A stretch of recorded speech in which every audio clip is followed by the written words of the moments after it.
Testing, 1, 2, 3. You're nice and live. Okay.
welcome.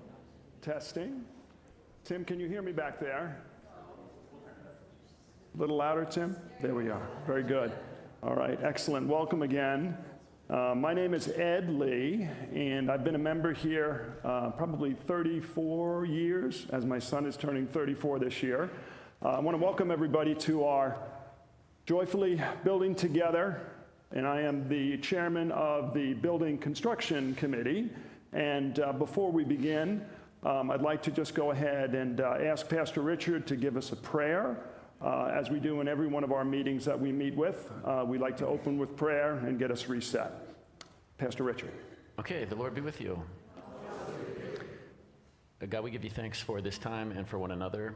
We look back on years of preparation and prayer and discernment that has led us to the plans that we'll talk about today. And we thank you for your Spirit's presence and movement throughout these recent years. We ask that your Spirit would be with us now, that it would give us ears to hear, that it would help us to speak what's on our hearts, that you might make of this time what it needs to be so that we can all gain better clarity about your call for Good Shepherd and the ways that our building can facilitate and enhance the ministries that you give us to do here. We pray in Jesus' name. Amen. Thank you, Pastor Richard. Wonderful. So today's meeting is being live streamed, so I want to welcome those who are at home. I want to welcome those who are in the pews here today. And as we embark upon this next phase and next journey for our church, we really value you being part of the forums. As good Pastor Richard mentioned during the announcements during church, we have a forum today after church. And then we have one next week, which is the 18th at the 10 a.m. service, 10 a.m. between services, and that's going to be led by my good friend Paul Phillips, and that will be in the choir room, okay? And then on January 25th, we're going to be making a vote in regards to this proposal, so this is going to be a motion that's going to be presented on the 25th, so I'm glad that you all are here. Before I get into the presentation here today, I'd like to introduce you to our team members here. So if my team would please stand up. I know I hate to do this to you, but I will. I would love for you all to see these wonderful people, and please give them a round of applause for their very, very hard work. And without this team, I don't think we would be anywhere near to the point where we could present. So I give thanks to all of them and also to the leadership from the pastoral team. Okay. With that, the cadence today that I'd like to present is I have a PowerPoint presentation. It's about 11 slides. And then we're going to have Q&A at the end. We have 2 microphones. I've got one here with Paul. Do we have another one around too? Yeah. Okay, back there with Tim. And we'd like you to, if you have a question at the end, please raise your hand, and we will hand you the microphone, and we've got as much time as needed until the Bills game starts at 1, okay? I just want you all to know that, yes. So, but no, seriously, we have as much time because I am DVRing it, so don't tell me the score. All right, that all said. Here we are at the First Congregational Forum. Tim, can you go to the next slide, please? Here we are. Okay, over these past many months, maybe even a year ago, hopefully some of you recognize this rendering here. This is the brighter of the 2 screens, so I'm going to stand over here. This rendering is the proposed narthex. Okay, this narthex is much bigger in space and scope as compared to what we have right now. And some people say this is Steve Martin and Paul Phillips, but I don't see the likeness. I really don't. So my hopes are that you can at least envision a little bit as to more space for us to congregate post, let's call it the services, pre-service. And if everybody was here and anybody was here for Epiphany this last Sunday, where did we meet? We met in the narthex. And I don't know you, but I was like this. It was very tight. Not that I don't love every one of you deeply, but it's very wide and it doesn't allow us to congregate as openly as we'd hope we could. So this is one rendition of what the interior would look like. Don't take it for face value because there's materials that may be different. Tim, can you go to the next one, please? Yes, on a rainy day, how many people have been here only to be saying, where's the umbrella? So for those folks who are in need to be dropped off up front, we have a portico that we are proposing. So the two major things that we're going to speak to today is the narthex expansion and as well this portico, which I think really enhances the look of the church, and it's something that I think is long overdue and needed. Okay, and then the final thing we'll talk about is the organ, and we'll get to that as the proceedings, as this presentation proceeds. Tim, can you go to the next? Thank you. Okay, Joyfully Together campaign. This all began a year ago in which I was on a campaign called the Joyfully Together campaign to raise monies for this church. I think part of the things that I like to say, Michelle and I like to say about this church, is that our children were raised here, they were baptized here. Some of them were married with pastors of this church, and my son, in 2 weeks, will be married by Ellen Dixon's son, I'm very happy to say, who's a pastor at which church again? First Lutheran, yeah, so we're very, very excited about that. So that all said, we started a 3-year campaign, began in March of this year. We have 200 individuals and families who have responded to the campaign. We're about 90% of the congregation, which I think is fabulous. Thank you for all who have contributed to this point. Additionally, I think you may know this, but we have 72 members here that have joined Good Shepherd in 2025. Thanks be to God. Unbelievable. And of those new members, I think some are in the church here right now. If not, maybe at home. Welcome.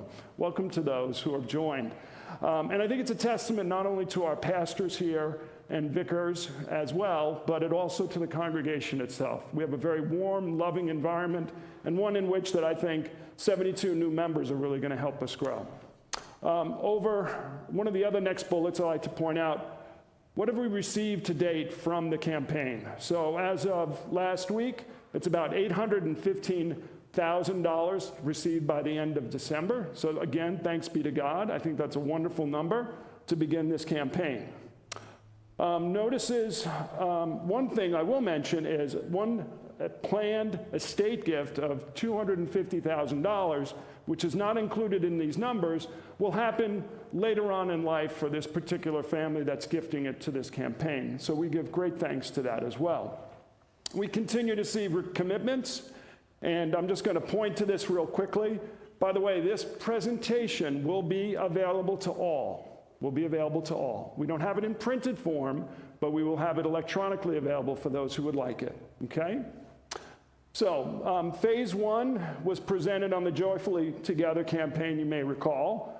Phase 2, and then what the total amounts would be. Phase 1 was a cost of $2.5 million was the goal. What did we get? 1.7. 1.7. So of that, we give great thanks. However, we didn't receive the full amount. So as a committee, we've had to make a decision as to what we can manage and what we could build with the monies committed to our church. Phase 2, we had another part of our journey in which we hoped we had a stretch goal of about 1.5 million for a total of amount of about 4 million. Again, we didn't have those gifts received, so we had to make a decision, and part of those renderings and what we're going to describe to you today is what we think we would like to go forward with and enhance our church life here. Okay, Tim, next slide, please. Okay, so when did we start this campaign, or when did we start the building committee? We started the Joyfully Together campaign, which I was a part of, and then we transitioned over to what we are now, the building construction team. By the way, this process has been going on, Paul Phillips, how long now, do you think? At least 3 years. 3 years, and then planning. Steve, you were on part of pre-planning too. So I want to recognize that some of the folks that are on this committee have been committed to this for many, many years. And I am honored to be working with folks who are so passionate about this, this phase in our church. August is when we started, meaning the team was installed. And if anybody recalls back in August when I was standing up here with Paul and my friends, I was a crooked Ed. Okay, why, you ask? Because I had a herniated disc. Since that time, I had surgery at the end of August, and I am joyfully here today standing straight. So, yay. Amen. Yes, so much so. And with that all said, we started the first meeting, I think, 1 week after my surgery, and I was a little loopy, but I think we got through it, okay? More importantly, we've been meeting once a week, every Thursday at 4 p.m., trying to create this whole proposal that you will see today. And it started with a lot of pre-work. It was starting with a lot of, active requests for proposals, solicitations to various construction companies, and I would think combined we have 200 plus hours of energy wrapped into this program with our team members. So September was really trying to put the project together, and we decided at that time the sanctuary entry, narthex expansion, and portico was going to be our focus with an organ, electronic organ. October through November, proposals were received, meaning we solicited bids. We went to, I think, 5 or 6 different construction companies. We received multiple bids. We had 3 that we invited people to come in and visit our facility. And I will say the least, I was completely blown away at the level of professionalism and what these people could offer to do our work for our church. And you'll see who we selected in just a moment. The companies we worked with was Clancy & Thays.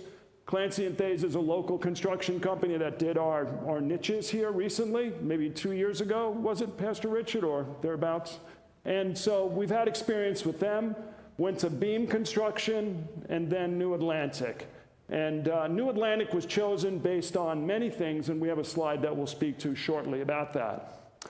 Okay, back in December, we met with council, and I always like to say, when you start the church year in September, it's a sprint to, Epiphany. It absolutely is. And so we did all this while the church was doing its business and bringing the contractors in, celebrating Advent, Christmas, Epiphany, all that stuff.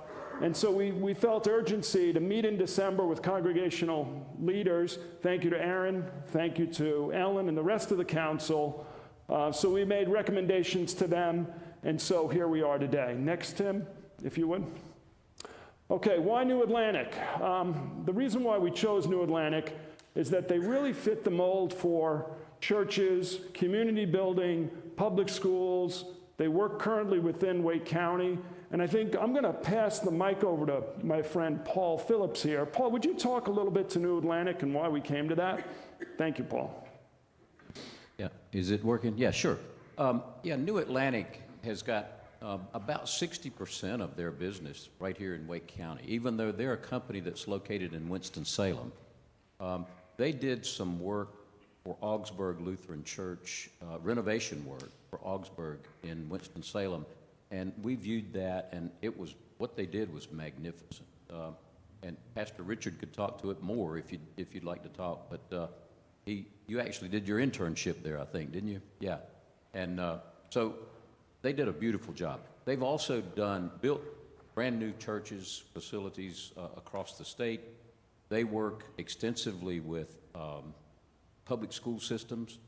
They are building an elementary school in Garner right now. They work with NC State, Carolina, Elon, North Carolina A&T. They've built a lot of university buildings and renovated some of the buildings too, some historic structures. So this is a team that, the other interesting point is it's an employee-owned company. So the employees are very invested in and dedicated to New Atlantic, to their company. So we felt very, very good about, we felt good about all 3 of the contractors we interviewed. It was a hard choice for us, but New Atlantic, at the end of the day, came out on top. Thank you. I appreciate that. Tim, can you, thank you. Wait a minute, we got a question. I have a question. Yeah. Turn on your mic. Ed, turn on your mic. Were the bids similar in price? Was it different? Very good question. Very good question. So we made a decision based on their capability. Yes. Right. So the question again was, I'm sorry, did we receive multiple bids, did you say? Were the bids similar in price?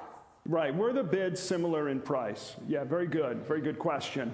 Paul, I'm going to defer to you again as it relates to that, please, if you don't mind. Thank you. They really were. One was more expensive than the others. The other 2 were very similar in their price to us. And so we didn't make a decision totally based on cost. because it was fortunate. We based our decision on who we thought was best committed to our church and to the things we want to do here. But the prices were very, very similar. Yeah. Thank you. Thank you for that. All right, so this is a little bit of a recommendation that we made then to council based on some of the things we talked about and just, again, a narthex expansion, a portico. We've made a decision to go with it, or pardon me, a decision was made to go with an electric organ. Pardon, sorry? Digital, sorry, yeah, that's true. And we came up with a number of about $2.25 million for those items. Current commitments from the members of Good Shepherd are $1.7 million, and so we will be seeking financing to cover the cost for these items. So part of this discussion today is to talk about how we're going about funding for this program. Good Shepherd will contract New Atlantic for the construction and expansion of the narthex, the sanctuary entrance, and the portico, with an estimated time frame of about 1 year to complete the project, plus or minus a few months, in a perfect world. Contract not to exceed $2 million from New Atlantic. Okay? Replace the current organ, now due to its current state condition. And John, how old is that again? 1991. Vintage, I would say. Okay. Replace with a new digital organ and associated installment work for a cost not to exceed $250,000. So we get $2 million plus $250,000 to $2.25. Congregation Council further recommends that we relinquish the ownership of the organ pipes purchased in 19 and currently in storage. So we'll hold for questions on that in just a moment. Let me continue, please. Thank you. Financing plan. I must say that, again, part of our team members who are versed in banking were very critical in helping this process, and hats off to those team members who really put their arms around this and came up with a strong proposal. Good Shepherd Lutheran Church is in a strong financial position. It's been some years since we've paid off our mortgage, but we currently don't have a mortgage. So we're very blessed to be in this particular position. The Joyfully Together campaign has further fundraising opportunities. I think $1.7 million is still nothing to sneeze at. It's still an opportunity to grow our church, but I feel that this campaign is running for 2 more years, and it gives the opportunity for our church to still contribute. As we start to make construction happen in our church, I think that will be an impetus to other families to say, this is a great opportunity, I want to get behind this. We hope that's the case. Campaign contributions and outside lending will support the $2.25 million project. And then bids requested from 3 reliable sources. One was the Mission Investment Fund through the ELCA. Another one was through Thrivent Church Lending. And then we also looked at a community bank called Town Bank here in Raleigh, North Carolina. So these decisions haven't been made yet. All we have right now is just been presented that. Is that correct, Steve? Thank you. We can go to the next slide, please, Tim. The loan strategy. Steve, if you don't mind, I think you're very versed in this area. Would you mind speaking to this slide, if you don't mind? You can just throw the mic to him. No, it's fine. Thank you, Steve. Sure thing. Yep, so we are recommending it's kind of a hybrid construction loan, which is common in this business. And so the first phase of the loan is considered more of a line of credit during the construction phase. So as we need to make draws, and if we don't have the cash on hand from the campaign, we would ask Thrivent or the Mission Investment Fund to forward us an amount that we would then pay our contractor, and then we make interest-only payments during that period. And then when the construction project is all over, we wrap all of that line of credit into what's called a term loan. And we have listened pretty well to everybody here saying we want very short lending if we have to borrow. And so the idea would be, or our aspiration would be to pay it off quickly, let's say within 3 or 5 years. But we're also recommending that we make an arrangement with the lender to have a very long amortization schedule, like 25 years. And why would you do that? Well, it gives us all sorts of flexibility, to pay it as aggressively as we'd like, but as circumstances might change, it gives us the flexibility to make a smaller payment. So we don't know what the interest rate would be at the moment. That all depends on, first of all, our vote in 2 weeks, and then whatever the interest rates are like at the moment. But the 3 lenders have given us a range of 6 to 7.5% annual. That could all change because we're seeing rates go down. There are no prepayment penalties. I know that's been a question that has come up. So when we enter into this, we'll be able to pay it down as quickly as we're able, and of course we want to do that. And then finally, we will be pledging the security of this campus on, and that's a normal feature of these kinds of church loans, and it's within the guidelines of what the ELCA and our synod recommends. How's that? Thank you, Steve. Appreciate that. Question behind you? Yes. Quick question. This loan that we're talking about, is this going to be just for the first phase of the program, the sanctuary and the portico? Yes, it would. Yes, it would. That is correct. Thank you, Kathy. Good to see you. All right. Yes, back over there on the right. Thank you. Can you state your name when you ask the question, please? Thank you. It's Bob Miller, and I just want to know what just happened to the $225,000 for the organ. Very good question. Very good question. Steve, did you want to take that? I don't understand the question. Can you repeat? He just responded here saying that it was only for the portico and the outside for the building. It didn't include the organ. But it does include the organ. It does include Yes. the organ. It is It the does. organ, yes. Yes. yeah. Yes. Sorry if there My was some apologies. Thank you, confusion Bob. there, yeah. Thank you, Bob. Okay. Tim, can you bring that back up? Thank you. Okay, so this was the loan strategy, and we can certainly ask more questions as I get close to the end of this presentation. So I've got just a few more slides, and then we can open it up. Tim, go to the next one. Okay. Well, it's even an eye chart for me, so I got to apologize to you all. So, 2-phase funding strategy. And like with anything, I've built a couple homes in my life, and I was lucky to do so. I'm very blessed. But there's called a construction phase, and during the construction phase, there'll be monies required to build. And during that time, we will be doing cash flow financing of approximately $900,000, okay, which is a short-term loan strategy to bridge, maybe called a bridge loan, the gap between paying the general contractor and collecting on future commitments from the church congregation, okay? So, post-construction phase, once construction is complete, and again, we'll certainly look for that amen, and commitments are collected, estimated remaining long-term finance approximately going to be $550,000. That's what we think it will be. Could be lower, depending on how much more commitments we receive during that time. So these are just some of the things that we are projecting at this time. And I can't even read that. I hate to say, it's hard to say. But this is a breakdown on the total budget, 2.25. We have a cash flow need of 900,000. The Joyfully Together campaign is 1.7 commitments right now, and the remainder to refinance is going to be 550. Okay? Thank you.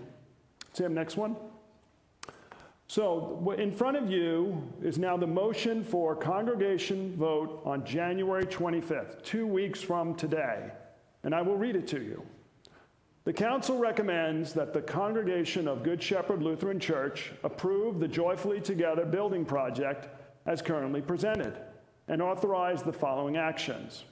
First bullet, proceed with the Narthex expansion, portico addition, and installation of a new digital organ at a total cost not to exceed $2,250,000. Engage New Atlantic Contracting as the general contractor for the project. And then finally, authorize church leadership to negotiate and enter into financing agreements for approximately $550,000 of long-term debt, while allowing for higher temporary borrowing during a 3-year capital campaign to bridge time in between construction draws and capital receipts, or campaign receipts. So this is the motion as written. I think it is. Aaron, is that close enough to what we spoke about? And Ellen? Yeah, very good. It is. Well, there we go. It's perfect. Very good. That all said, I do want to mention that within the group here today, we have Ellen, Madam President of our church council, and then we also have Aaron, who is Secretary of Council here to support any questions as needed. So I think that's the motion. Tim, can you go to the next? Here we are. Question mark. So thank you for bearing with me. I got through that in a little more time than I wanted, but nonetheless, I want to give everybody as much time as they need to ask questions, and my team here and others will be here. And I think Andrew Ballard is here from the Finance Committee. Welcome. And Jeff Dozier, Treasurer. Welcome. That all said, I will open the floor. Kathy. Thank you. Quick question. When it comes time to start the construction with this company that you chose, what is their history of not interfering with functions of the church on a day-to-day, weekend basis? Very good question. Paul, while you have the mic, do you want to speak to that? Yeah, we talked with them about that, and they have certainly guaranteed us that we'll have access to this sanctuary during construction. However, I mean, we're going to be expanding the narthex, so that's going to be, a lot of that will be not accessible. We'll come in probably through an alternate door, maybe through the gymnasium and down the hallway. We will have access and egress at all time, and our preschool will continue to operate. It's just that that narthex area just will be, it's going to be closed off to us. So I assume like hospitality table and stuff will not be there. No, the hospitality table, none of that would be out there. Right, correct. Maybe that'd be a good time for us to put something elsewhere, because we will be entering into this sanctuary probably through the side, we would anticipate. Thank you, Kathy. Yes, can you state your name? I'm Jack Stout, and I'm one of those new members, Yay. so learning a lot and applaud everything I hear. Yeah. But I've been a proponent for accessibility for people living with disabilities. Are power doors included in this? That's a good question. Paul, do you want to take that? I would say, I mean, we've talked about a lot of different things, and that's one thing that we absolutely demand that we have is access like that. Yeah. Thank you, Ray. Thanks very much, Ray. Very good. We have a hand in the back there. Thank you. Dwayne Isher. What's the Dwight, difference in cost between a digital organ and a pipe organ? Okay, so the question again is, what is the difference in price between a digital organ and a pipe organ? Paul, do you want to take that? Yeah, the numbers that we have at this point for the difference between the cost of a digital organ and a pipe organ, or a hybrid organ, digital and pipe, is $250,000 for totally digital, $450,000, and correct me if I'm wrong, but $450,000 for a combined pipe and a hybrid organ, digital. Now, a total pipe organ is going to be in the neighborhood of $1.5 to $2 million because of the cost of all that. I mean, and the ongoing maintenance with that is exceptionally expensive too. So, you know, based on the financial situation, the recommendation was that we do a digital organ at this point in time. It doesn't prevent us from adding pipes sometime later if we want to. That can be done. But at this point in time, we don't have the money for that. Paul, Ray has a comment.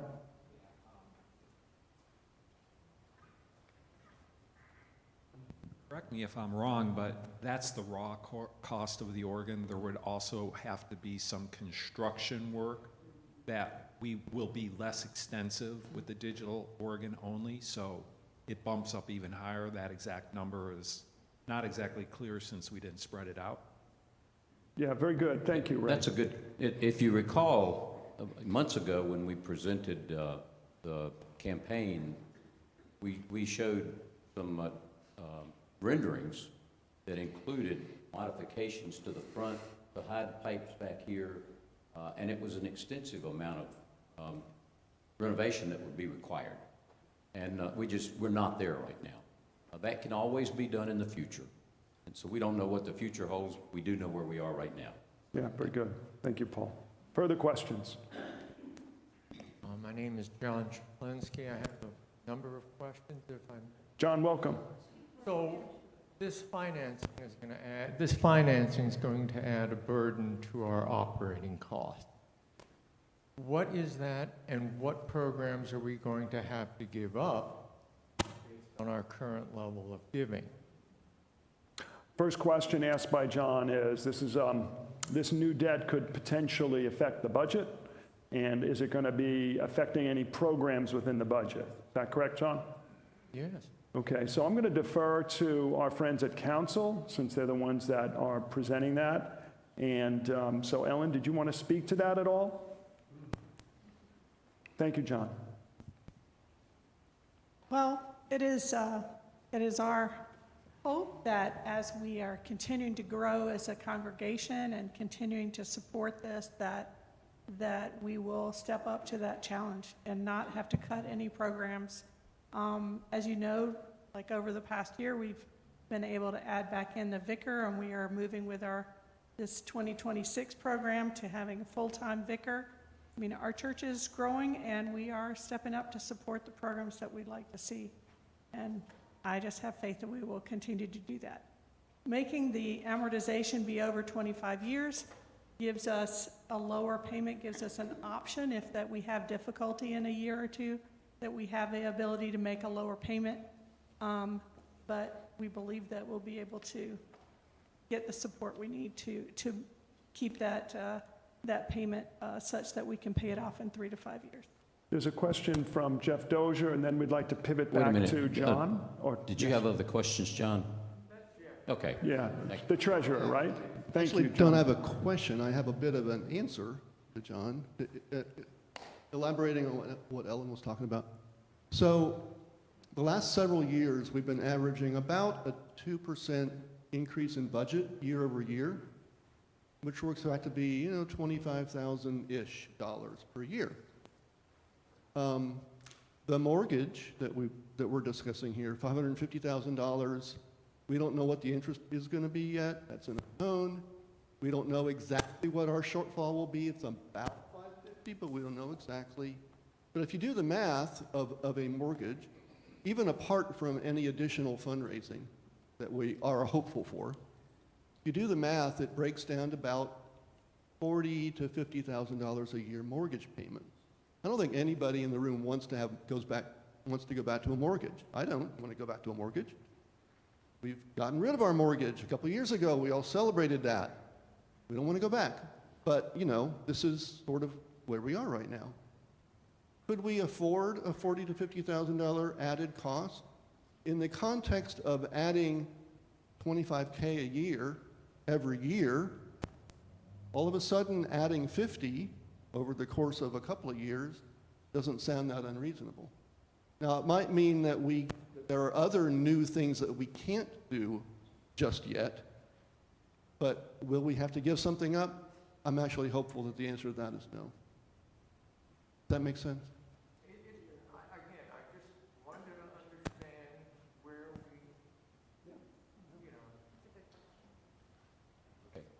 We're going to, John, did you? No, please, I'll yield. Okay, thank you, John. We'll come back. I Yeah. was just interested in knowing, Can you just tell us your name aside from again? the vicar, what other things that you were thinking might not be done? In other words, when you talk about changing what you're able to do, what are you actually talking about? So again, could I have your name again? My apologies. Betty, welcome. And so to repeat the question, Paul, can you reiterate that? No, I know. We're throwing the ball back and forth. So I think Jeff took a good chance to review, is there going to be potential harm to our budget?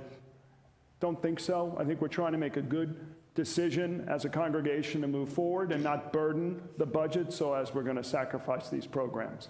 So I don't believe we're going to be harming. We're still young in this campaign. We're still very excited about what we're doing.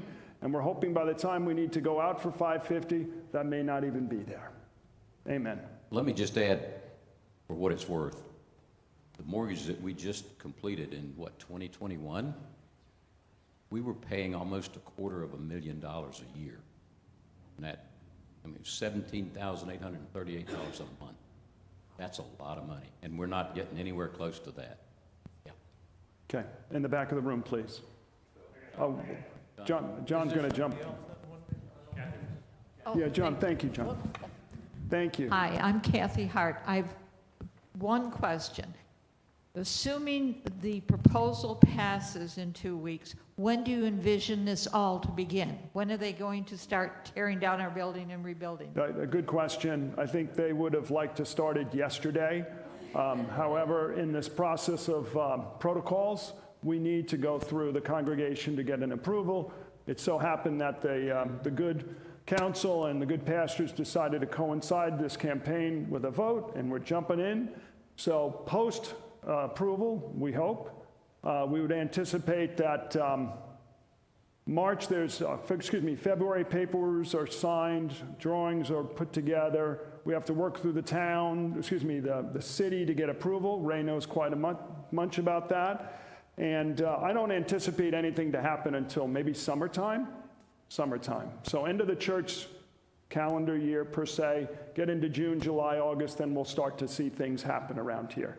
And I think the pastors would appreciate that too, for that matter. And that's a reality. Paul, you agree? Oh, yeah. Okay, good question, thank you. Back to John with a question. All right, so on the organ, microphone, thank you. Yes. Sorry, not used to this. I think I've heard two different stories, that if we put in this digital organ, will it be directly upgradable to the hybrid, or is the hybrid a separate purchase? Okay, so the question by John is the digital organ able to be converted into a hybrid organ? Is that correct, John? Part one, yes. Okay, part one. So to answer that, Steve, your comments about that? Yes. That's a yes. Okay? Okay, so, no offense, but... Thank you. Yeah. So then that raises the question of why are we abandoning the pipe that would be part of that future upgrade? And can we maybe offline get an accounting for those pipes? And why are they suddenly worthless? That's concerning. So John's question is what's happening with the pipes, and I do want to say that our committee is here to come up with a program that we feel is well within our means at the time, and we didn't have funding, but the recommendation on the pipes, I think, is driven by council at this point, John, and I appreciate the open forum. So, I think I'll defer to Ellen here and see if she has any questions in regards to that. Coming. Okay, I don't know all the numbers precisely, so somebody may have to correct me. A few years ago, 2019, there was some pipes that somebody had available, and people bought them in anticipation that we might be able to use them in the future in going for a hybrid organ. These pipes are in storage. That costs us over $4,000 a year to keep them in storage. We went through this campaign, and we see that we don't have the financial commitment to purchase a hybrid organ. And so there was a lot of discussion by a lot of people that are experts on this, and I am not one, and decided that really the right answer for us at this time is a digital organ. And we don't anticipate doing another building campaign for many years. I mean, we'll eventually do one, but it's not like we're going to come back as soon as this is over and go, okay, now we're ready for the next building campaign. It's going to be, probably 10 years before we do another building campaign. So do we want to spend $40,000 for pipes? Now, also, and I don't know who it is that went out. Was it the building committee? Somebody went out and spoke to people who sell these pipes and talked it more about Pastor Richard. So you may make comments on this, but basically discovered that every year these companies, they're going around getting rid of their own pipes because they are just, they're not worth very much to them. So it was like maybe we shouldn't have bought them in the first place, but it's kind of water under the bridge now. And that's kind of where we are. We're like, are we likely to, in a very short time, use these? No, we're not. We didn't, we didn't come up with that commitment now. Could we ever use them? Maybe, but they continue to cost us a lot of money, and we might never use them. And so after a lot of soul searching, we kind of decided, and we had a lot of discussion of this on council, there's a lot of people who weighed in, that we just don't think it's in the best interest of our congregation to continue to keep these in storage. That, we want to go ahead and release those and not continue to incur that storage fee in the off chance that maybe someday in the future we want to spend that money to upgrade to a hybrid organ. Also, we understand that the technology on digital organs has improved so much since that our original organ was installed that, I think Pastor Richard was quoted, 99% of people can't hear the difference between a digital organ and an organ with the pipes. Now, obviously, there are some people that can, but for the vast majority of us, the digital organ may be totally wonderful and as good as it needs to ever get. So all those things in consideration, council voted that we would release those pipes and not continue to store them. I just want to be clear, that was quoted to me, not by me. That was quoted to Pastor Richard, not by him, that 99% of people can't tell the difference. So does that answer your question, John? Okay, thank you. Nancy, question? This may be an annual meeting question, but celebration of the 72 members that we've acquired. How many giving units does that 72 people represent? I don't know if I have that immediate answer. Nancy, in terms of family units, is that what you're asking? The people that are going to maybe donate to this plan. Yes, I understand. Very Not good. children under the age of 5. Willing participants. Pastor Richard, do you want to speak to that? Yeah, I think that there are some new member households who have already made commitments to this campaign, which is so lovely. I think where we see opportunities for further participation, it's not necessarily counting on these new members jumping in very substantial ways. I don't want to sit here and tell you all the things we think might work out, right? And I'm happy to talk to anybody individually about it, but I wouldn't say that's where we're placing our hope for closing the gap necessarily. But I do think it's a great testament to a good spirit in the church and a growing congregation and all of the things that means for the next, hopefully, 5 years and beyond. But I actually don't know. Number of households within those 72 is probably 25-ish. And then if they do or don't give, I don't know. So, yeah. All right, thank you. Thank you, Nancy. Other questions of the group? Hands raised? We have one here. Welcome. Hi, Yeah. I'm Judy Volpe, and Hey, Judy. this really has nothing to do with things. This kind of thing excites me. Yeah. Okay, is this better? Okay. Yes, thank you. Sorry. Is there a mock-up that will be on display or something? I don't do well with just kind of the two-dimensional, and I'm excited to wrap my head around what you anticipate it's going to look like. Sure, those are good questions. And we do have some materials that we'll be showing, and I'm sure we'll be having some of those mock-ups as we advance into this. Lisa is here. Lisa, you want to speak to that for a minute? Yeah. There it is. Paul, thank you.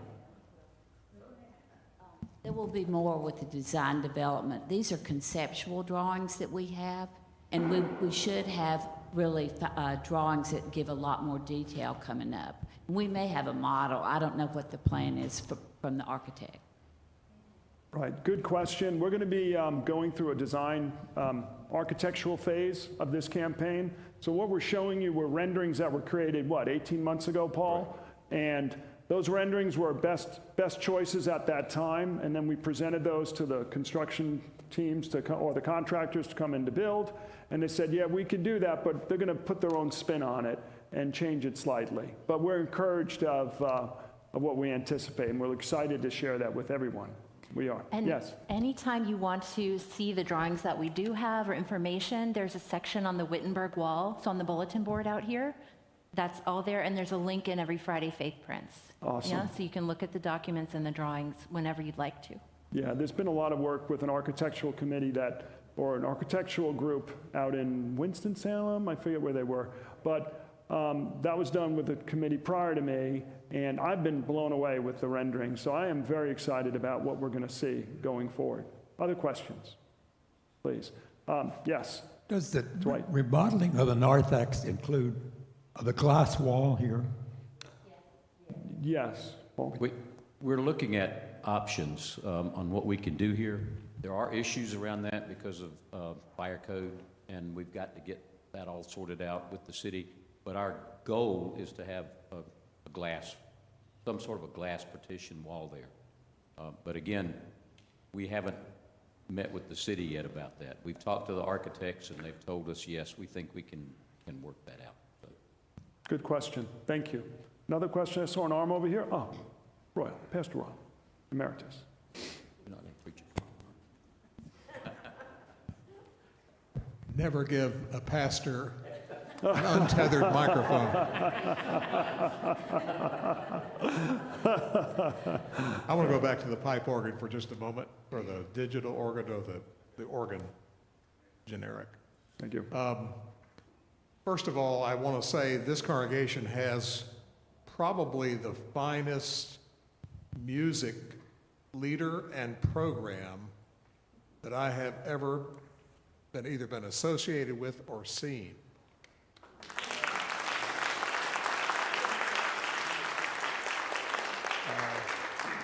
It has been my privilege to sing with what I call the Old Geezer Choir,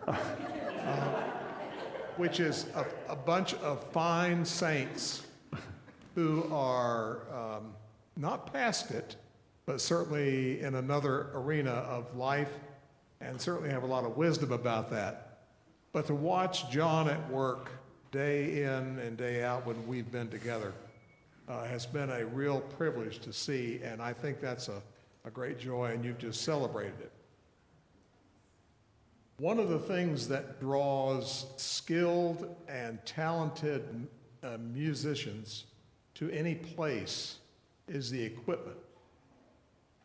And one of the things that I was made very sensitive to back in Arkansas when I was serving there, where we actually replaced our electronic organ with a pipe organ. Not a huge one, but certainly a good one. Was that it brought about a new quality of life in the music, even beyond what we had already achieved, and that was humble compared to what we have here at Good Shepherd. My point is, I don't question the wisdom of the decision by the committee, and I would vote to approve this project as you have laid it out for us, Ed. But I would want to hope that the question stays alive.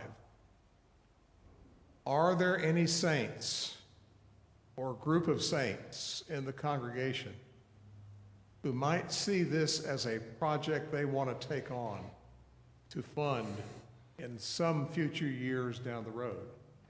And I don't want that lost somehow in the fact that we are moving into AI and all the wonderful things that electronics can do for us. But it did make a difference in the quality of singing in the congregation I serve. And I think there is a difference in that instrument, which used to be, well, we won't go into that. But anyway, I just wanted to say, please keep the question alive somewhere on the table, so that somebody else who has the ways and means might be able to rise up and say, this is a mission or a ministry I want to help undergird. Fine. Excellent. Thank you, Royal. Very good to hear from you. Thank you so much. Lisa Holsworth. Okay, I don't know anything about pipe organs. I don't know anything about music. But I just had a question. You were talking about you're going to venture out to try and sell the pipes, and you're not sure how that will go, but you don't want to store them. I understand that. It makes a lot of sense. My thought was, we have there was on the renderings, there was a place where the pipes were going to be. Is it possible, and I don't know about construction, is it possible to put those pipes there and just not hook them up into anything until a later date if we wanted to use them? I don't know. I just thought I'd throw it out there. Thank you, Lisa. I think anything's possible with money. And I think part of these decisions today were not to hinder the growth and opportunities within this congregation. I think there is a spirit here that would like to see these things grow. I certainly do. And many years ago, when this more space for His Grace was created, I believe that was a choir loft at one point. I don't know how I'd get up there, but it was supposed to be a choir loft. I look at it long-term too, Lisa, Royal, and others, John and others. I would hope that there would be an undergirding of some monies or means that people could do that. And could you put pipes up here? Sure, they could look pretty, but again, we're looking at what we're able to work with today, and we hope to be good stewards in doing that. So thank you all for your comments. Any other comments as we continue? Tim, did you have any comments online that need to be addressed? Vicar Daniel, did you see any comment? There are none? Okay. Let me remind you that we are going to have another forum this next week at 10 a.m. We're going to be handing out, for those who would like them, what we call FAQ sheets that are available for you to take with you today, that you may have more questions in regards to this program that we're presenting today. And they are up front here. Lisa, we're going to be distributing those at the end. And in doing so, we have 2 weeks till the congregational meeting, at which time we will be voting. On behalf of myself and my entire committee, the pastors, and the council members, I want to say thank you for listening to us today. It means the world to us that you're here. It means the world that we are listening to your concerns and questions. But as Michelle and I want to see what this next life of Good Shepherd's going to be, we hope that you can join us. With that, we say thank you for being here today. All right?